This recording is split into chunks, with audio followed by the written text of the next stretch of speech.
Shalom, selamat pagi Bapak Ibu Saudara yang dikasihi Tuhan. Mari kita berdoa sebelum kita membaca dan merenungkan firman Tuhan. Terima kasih Bapak Surgawi buat hari yang baru. Kami sungguh bersyukur buat hari yang indah ini.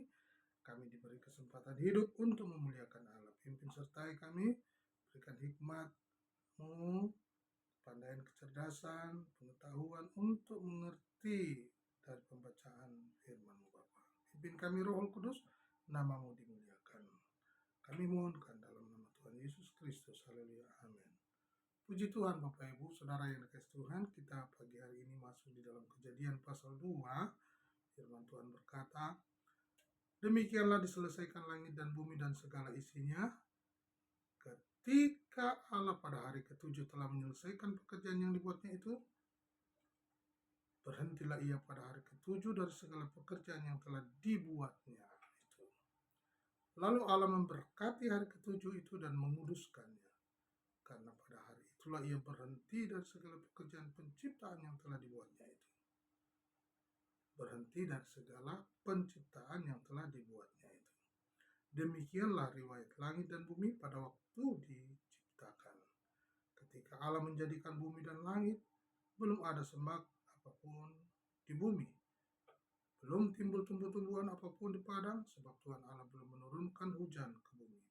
Dan belum ada orang untuk mengusahakan tanah itu. Tetapi ada kabut naik dari bumi dan membasahi seluruh permukaan bumi itu. Ketika itulah Tuhan Allah membentuk manusia dari debu tanah dan menghembuskan napas hidup ke dalam hidungnya. Demikianlah manusia itu menjadi makhluk yang hidup. Puji Tuhan. Bapak Ibu yang dikasihi Tuhan, kita sungguh bersyukur bahwa melalui topik ini kita belajar, membaca, dan merenungkan firman Tuhan. Nah, ada sebuah pertanyaan yang menarik di topik ini mengenai mengapa Allah berhenti. Coba perhatikan ayat 2. Ketika Allah pada hari ketujuh telah menyelesaikan pekerjaan yang dibuatnya itu, berhentilah ia pada hari ketujuh dari segala pekerjaan yang telah dibuatnya itu. Perhatikan ayat 3, lalu Allah memberkati hari ketujuh itu dan menguduskannya, karena pada hari itulah ia berhenti dari segala pekerjaan penciptaannya yang telah dibuatnya. Jadi hari pertama sampai hari ke-6 dikatakan berhenti dari segala pekerjaan penciptaannya. Kalau penciptaan, jadilah, celing, jadilah bumi, celing, jadi apa yang keluar diperkatakan jadi, celing, jadi. Nah, begitu dalam penciptaannya dan dikatakan mahakarya yang luar biasa. Allah memperhatikan itu semua. Ya, ayat 4 katakan demikianlah riwayat langit dan bumi pada waktu diciptakan. Ketika Tuhan Allah menjadikan bumi dan langit. Nah, belum ada semak apapun di bumi, belum timbul tumbuh-tumbuhan apapun di padang, sebab Tuhan Allah belum menurunkan hujan ke bumi. Dan belum ada orang untuk mengusahakan tanah itu. Belum ada orang untuk mengusahakan tanah itu. Belum ada yang mengelola. Tetapi ada kabut naik ke atas dari bumi dan membasahi seluruh permukaan bumi itu. Ketika itulah, ayat 7, Tuhan Allah membentuk manusia. Tadi kan hari pertama sampai 6 dikatakan penciptaan. Hari penciptaan itu apa yang dikatakan jadi. Tetapi dikatakan ayat 7, ketika itulah Tuhan Allah membentuk. Ini. Jadi Allah membentuk manusia itu dari debu tanah dan mengembuskan nafas ke dalam hidungnya. Demikianlah manusia itu menjadi makhluk yang hidup. Wah, luar biasa.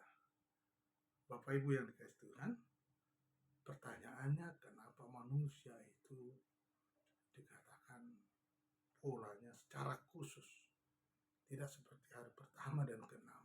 Celeng, jadilah, dan jadilah.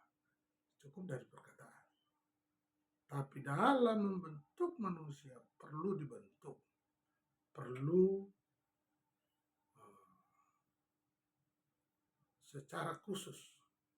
Kenapa? Satu, karena dia Allah yang luar biasa. Dikatakan segambar dengan dia. Jadi dalam proses Allah membentuk manusia itu dari debu tanah, menghembuskan napas hidup ke dalam hidungnya, maka demikianlah manusia itu menjadi makhluk yang hidup. Puji Tuhan. Jadi ini perlu kita ketahui bersama bahwa Allah perlu melakukan semua itu, melihat semua karyanya, ya, semua karya ciptaan dia itu sempurna dan dikatakan Allah membentuk manusia. Jadi dua kata yang berbeda, yang hari pertama sampai hari ke-6 diciptakan, tapi hari ke-7 Allah membentuk. Ya, beda. Perlu sentuhan Allah langsung dengan tangannya, dengan nafasnya, karena manusia itu serupa dengan gambarannya. Begitu uniknya, sehingga Allah melihat semuanya itu baik. Nah, apa makna buat kita hari ini? Kalau manusia diberi kesempatan untuk bekerja, ada hari untuk bekerja, tapi jangan lupa ada juga hari untuk istirahat. Oleh karena itu Bapak Ibu, jangan gunakan istirahat untuk bekerja. Semuanya dipakai bekerja. Ya, gunakanlah waktu kerja untuk bekerja, tapi gunakan juga hari untuk beristirahat. Seperti yang Allah lakukan. Jangan semuanya dipakai untuk bekerja dan tidak ada waktu istirahat. Tuhan Yesus memberkati.